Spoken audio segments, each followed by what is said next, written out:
So somebody asked me the other day, do you recommend becoming a digital nomad? Here's my response. If it's something you're interested in, then by all means try it out. Life is too short. Like, do what you want to do. But at the same time, recognize that you're going to become accustomed to it. If you think it's going to be like some permanent vacation, like, I'm sorry, but at some point it's going to become normal. And this applies to everything in life.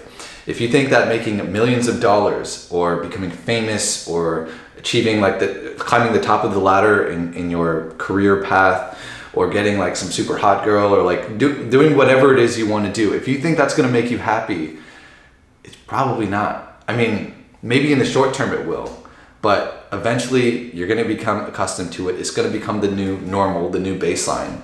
And then at that point, if you don't have a strong purpose in life, if you don't have long-term goals, if you don't have like a real why as to why you're doing what you're doing, then you're going to feel unfulfilled. So travel can help put things in perspective by taking us outside of our comfort zone, but it doesn't eliminate the need to address your problems head on. So if you have problems, if you've got some baggage, maybe you feel like your life is meaningless, you don't have any goals or purpose in life, travel isn't gonna magically cure it. It can help like set off like the first series of events to help you get out of that. But in the long run, you cannot avoid addressing your problems head on. And so don't identify yourself with being a digital nomad or with whatever city you live in. Like, nobody should identify themselves by the fact that they live in New York City.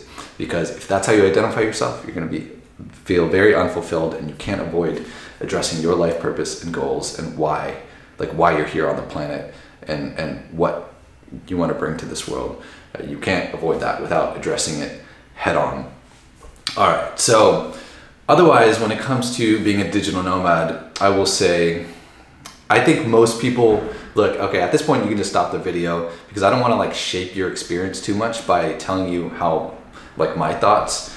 So I think people should kind of just go out on their own and have their own journey. But if you're curious as to my personal thoughts, here it is. As somebody who's done this for like 4+ years, I think most people who try to become a digital nomad, they get tired of it very quickly, like much quicker than they anticipated. Probably within a month, I think most people are probably like, all right, this is kind of ridiculous. Like, I want to settle down somewhere. And it kind of makes sense because if you're like switching apartments and cities and countries like every few days or every week or like so quickly, then like so much of your time and energy just gets devoted to just like booking the next place and just this very short-term kind of thing, which can be really fun in short stretches. Like the first time you go backpacking, at least for me, like that was really fun when I was like doing all this like crazy traveling, but you get exhausted.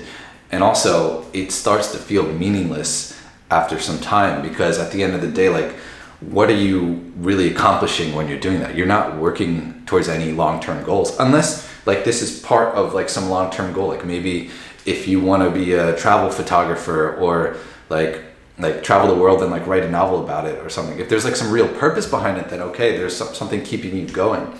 But if you're just traveling for the sake of traveling, and then like eventually places are going to start to look the same, and you're going to get exhausted with moving around all the time. But it's not just that, you're just going to feel meaningless. And so that's why I'm emphasizing that it's very important to have a real purpose to your life. And I think this becomes even harder. It's compounded by the fact that I think a lot of digital nomads, they have a remote job, and working remotely, I much prefer working remotely, but at the same time, you can feel it's a lot easier to feel alienated and as if your life and work is meaningless as a remote worker, especially when you're just a freelancer or a contractor. I think there's a statistic like freelancers and contractors generally feel more disengaged from their work and like less fulfilled and happy with their work. But although I would add a caveat that it's not necessarily the title of being a freelancer or contractor. It's the fact of working within an organization where you're treated like just a freelancer or contractor, not treated as part of the team. But anyways, so yeah. So loneliness is definitely the biggest issue for digital nomads, for sure. I'm not saying it's inevitable to be lonely if you're going to be a digital nomad, but if you're in a foreign country alone, obviously, and you don't speak the language, like obviously it's like you're not just going to magically meet people, you're going to have to be proactive, and it's something I'm still learning myself. So a lot of different ways people do it. Some people go to co-working spaces, or to be honest, I don't really know how most people do it, or maybe they're like online groups, whatever, but I think what's benefited me is just learning how to be more proactive and just making that first move, just saying hi, just making the first move. And like, you don't have to, I think, and with anything in life, I think the most difficult part is just taking that first step and just going for it. So yeah, okay, so loneliness, that's a big problem. So you got to be more proactive when it comes to meeting people. And I think also what you'll find is that you start realizing how important community is, and having real friends, and I think you're gonna start, a lot of people, they kind of lose, that's why they end up settling in one place, because they like the place or whatever, but they want to develop a community and have real friends that they've known for more than just like a week, and aren't just gonna like leave in a week, not just like temporary transient friends, but real long-term friends. But I will add though that I think it's possible to have real friends, and even if you're not seeing each other in person, for that friendship to still have like be really beneficial to your life. And I think this is thanks to like group chats and technology and video calling and all that stuff. But at the same time, you can't replace the real world connection. Like people talking about this metaverse future, to be honest, like I don't think there's any replacement for real life human interaction. So yeah, and then what else? Okay, yeah, the more countries you go to, I think, I don't want to shape people's experiences too much. But anyways, this is getting too long. So if you're interested in becoming a digital nomad, definitely go for it. But realize that you're going to get accustomed to it. And so like, don't expect it to be like some permanent vacation. Realize you'll become accustomed to it, and you can't avoid addressing any problems you have with your life head on. And don't identify yourself with being a nomad. And it's very important to have a real, like, long-term goals, real life purpose, and a real why for what you're doing in life.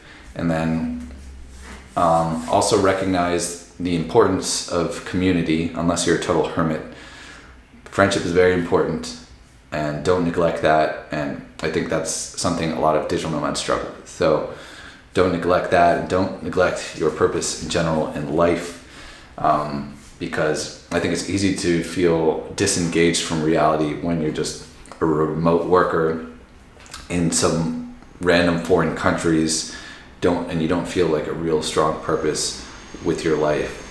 But other than that, I mean, like, the benefits of travel, obviously, like, it really expands your worldview, because you see so many different cultures, different lifestyles. You realize things that were wrong about your culture, some things that you appreciate about your hometown, your culture as well. And you just see like, yeah, it's definitely life expanding. But at least for me, I feel like I did spend a little too long kind of traveling without a strong enough life purpose, and I felt like a lot of what I was doing was a distraction. So if I were to change anything, I would maybe kind of more concretely set long-term goals and work towards that. And because I think it's easy to spend a lot of time just kind of like living, but not really working towards something. And so I think this next phase of my life, I want to be like really working towards achieving some long-term goals, becoming the best, like the best in life, the best there ever was.